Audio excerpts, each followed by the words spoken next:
This is the first time the Evaluation Office has undertaken a corporate thematic evaluation to learn about what works and what does not work and why in UNFPA support to the prevention of, response to and elimination of gender-based violence and harmful practices.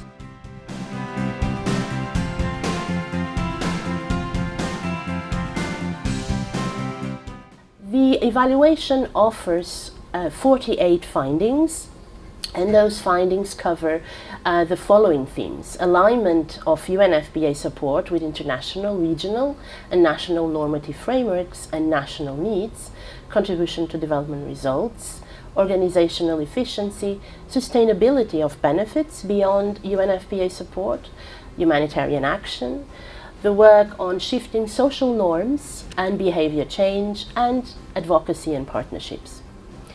So this evaluation looks at gender-based violence and harmful practices, and both share the same root causes and are different means to the same end of power and control over others, based only on gender. UNFPA is one of the few UN agencies working across all three harmful practices: son preference, gender-biased sex selection, in particular female genital mutilation and child marriage. The evaluation acknowledges the potential for synergies, in particular with FGM and child marriage work. The evaluation identified multiple examples of bottom-up inclusion of harmful practices in UNFPA plans, with work that began at the country or even sometimes at the subnational level, being reflected in later years within the global strategic plans. The evaluation also found multiple lines and levels of evidence that indicate UNFPA has made important systemic contributions to intergovernmental normative work on both harmful practices and gender-based violence at the global level, with promising work actually at the regional level. A very good example is the work and partnership with the African Union, in particular on FGM and child marriage, positioning those themes within the agenda in the African continent.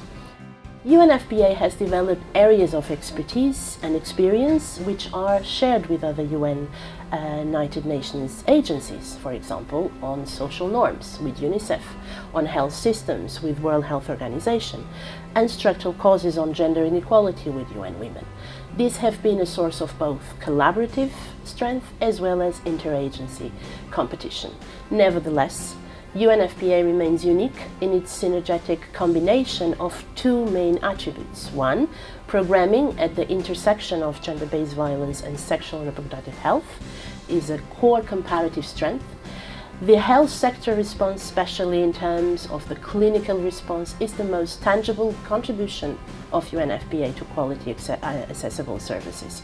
For example, in the work of child marriage, UNFPA can focus attention on how sexual and reproductive outcomes are central to the complex dynamics of decision-making on child marriage, as early pregnancy is a consequence of child marriage, but can also precipitate a marriage.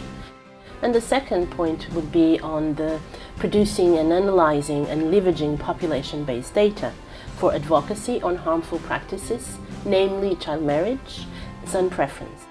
The evaluation shows that joint programs, namely on harmful practices, child marriage and female genital mutilation in particular, are an effective way to create synergies among different partners to work on social norms, normative frameworks, policies, media, and across different domains of change, with dedicated resources, very important.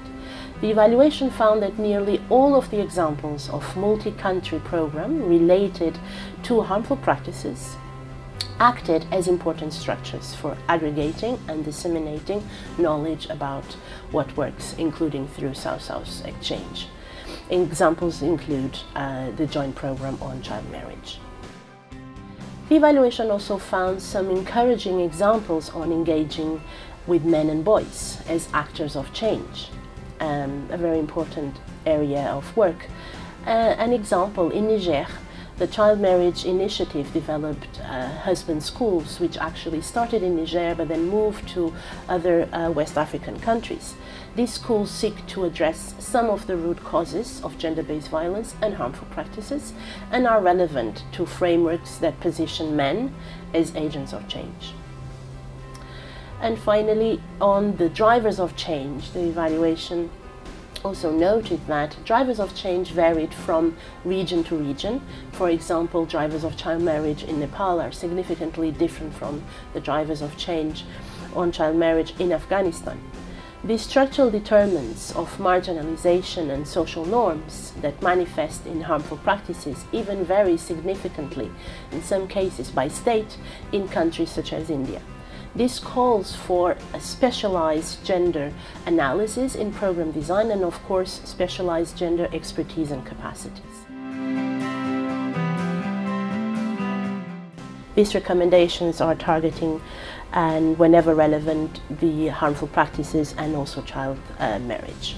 So the first recommendation looks at the importance for UNFPA to consider the portfolio on prevention and response, actually on both gender-based violence and harmful practices, and the need to balance this portfolio, focusing also on prevention, drawing on the examples of child marriage and FGM joint programs, but also on the prevention pillar of the Spotlight initiative. The evaluation acknowledges that consistent funding to end gender-based violence and harmful practices is indeed increasingly difficult, not only for UNFPA, but also for other development actors. However, the evaluation calls for greater commitment to longer-term predictable funding from donors, which is of course critical to support and respond to the complexity and reality of social norms and behavior change, in particular on harmful practices, including child marriage.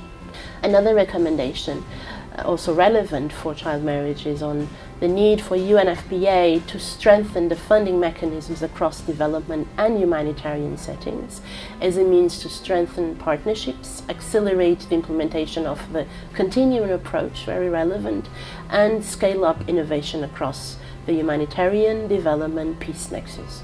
UNFPA is recommended to create a global continuum fund window within existing UNFPA funding mechanisms.